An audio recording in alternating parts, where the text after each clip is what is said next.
Hi guys, इस video में हम डिस्कस करेंगे एचआईवी और एड्स के बारे में। तो पहले जान लेते हैं क्या होता है एचआईवी और एड्स, इन दोनों में अंतर क्या है। तो एचआईवी जो है वो एक वायरस है, ह्यूमन इम्यूनो वायरस।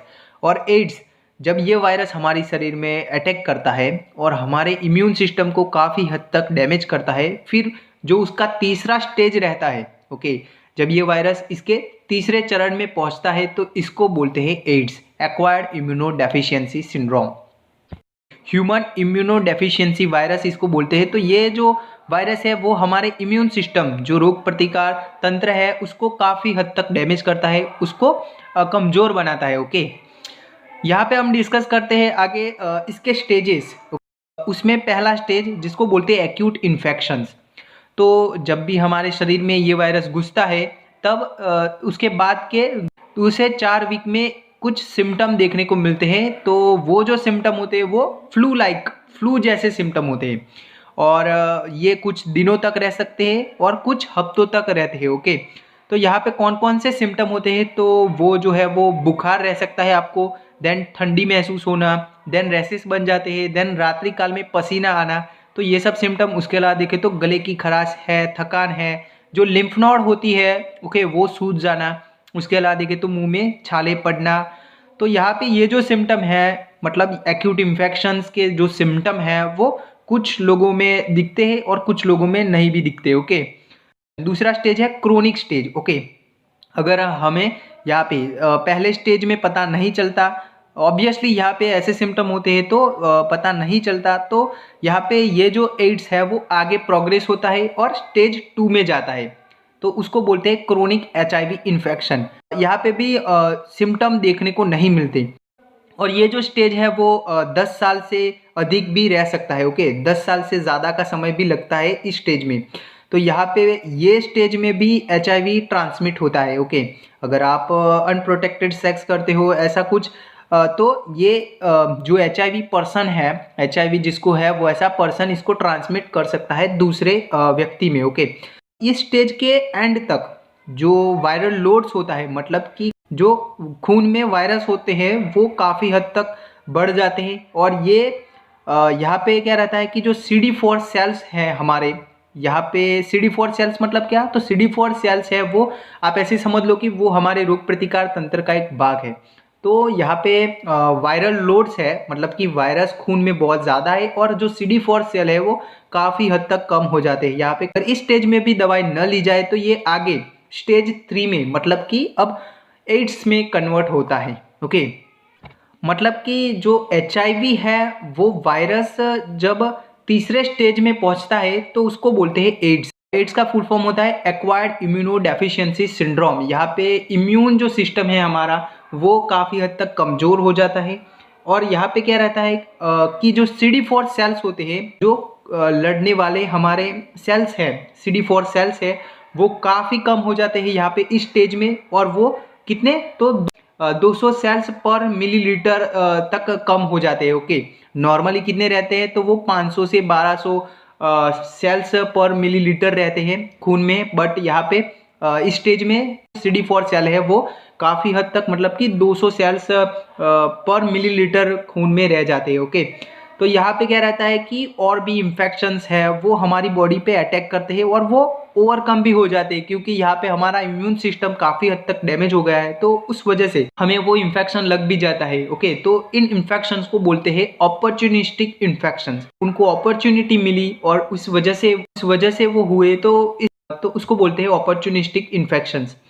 इस स्टेज में कैसे पता चलता है, तो इस स्टेज में जब आप CD4 सेल काउंट करवाते हो, ओके, तो वो जो है वो 200 सेल से भी नीचे मिलता है, तो इससे पता चलता है। उसके अलावा दिखे तो जो अपॉर्चुनिस्टिक इन्फेक्शंस हैं, ओके, जो भी इन्फेक्शंस लगते हैं हमें, उनके जांच से भी इससे पता चलता है। तो यहाँ पे अपॉर्चुनिस्टिक इन्फेक्शन में कौन कौन से इन्फेक्शन लग सकते हैं, तो उसमें कैंडिडियासिस एक फंगल इन्फेक्शन है। उसके अलावा देखें तो आप में ट्यूबरकुलोसिस है, न्यूमोनिया है, उसके अलावा वेस्टिंग सिंड्रोम है।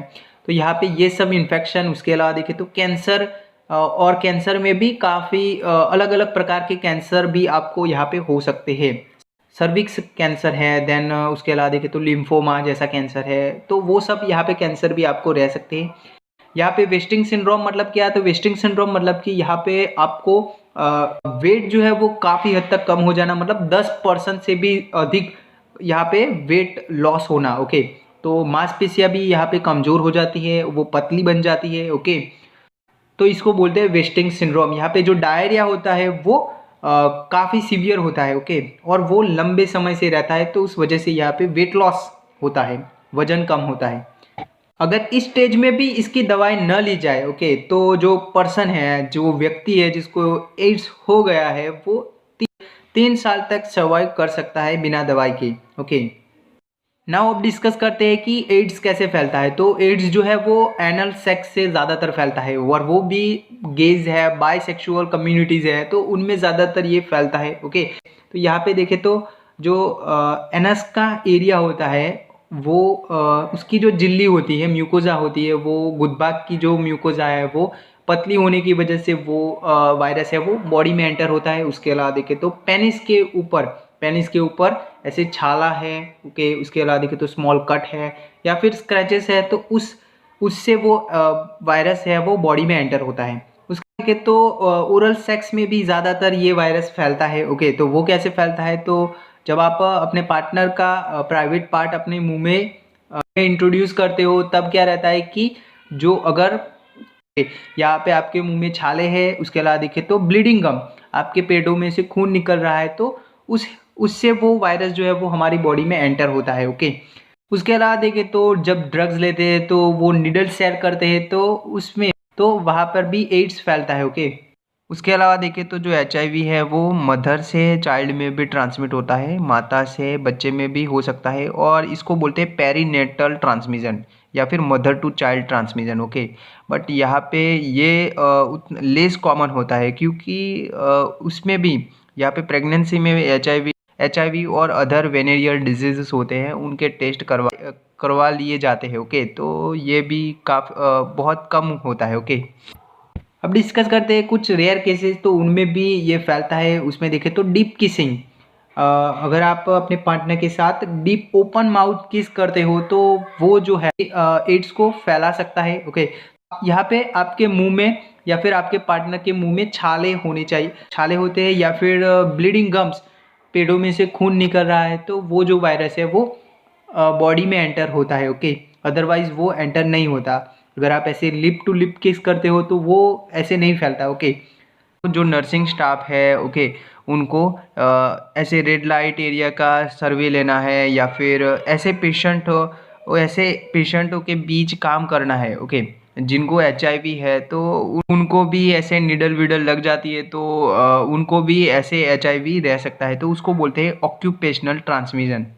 उसके अलावा देखें तो ब्लड ट्रांसफ्यूज़न, तो यहाँ पे ब्लड ट्रांसफ्यूज़न में तो काफ़ी रेयर होता है। ओके, क्योंकि वहाँ पे पहले टेस्ट हो जाते हैं। ओके, बट यहाँ पे रेयर में वो भी हो सकता है। उसके अलावा देखें तो टैटूइंग जो करवाते हैं, तो उसमें भी ये ट्रांसमिट होता है वायरस, बट यहाँ पे ये भी रेयर होता है। ओके, अगर किसी व्यक्ति को एड्स है और उसकी निडल आप में यूज़ की गई है, तो तभी आपको एड्स होने के चांसेस रहते हैं। बट यहाँ टैटूइंग में क्या रहता है कि वो जो नीडल है वो अलग अलग रहती है। उसके अलावा देखें तो HIV जो है वो बाइटिंग से, ऐसे किसी को काटने से भी हो सकता है, पर ये भी बहुत ही रेयर होता है। ओके, यहाँ पे काटने का जो घाव है वो डीप होना चाहिए। उसके अलावा देखें तो ये फीमेल टू फीमेल भी फैल सकता है, जिसमें देखें तो जो लेस्बियन है उसमें ये ज़्यादातर देखने को मिलता है, बट ये भी इतना ज़्यादा कॉमन नहीं होता। ओके, यहाँ पे क्या रहता है कि जो फीमेल का मेंस्ट्रुअल ब्लड होता है, उसके अलावा देखें तो जो सिक्रेशंस होते हैं वजाइनल, तो उन सब से भी ये HIV का वायरस है वो फैल सकता है। HIV जो है वो सलाइवा के थ्रू भी फैल सकता है। ओके, ये भी रेयर केस है। तो इन सभी से जो एड्स है वो ट्रांसमिट होता है। ओके,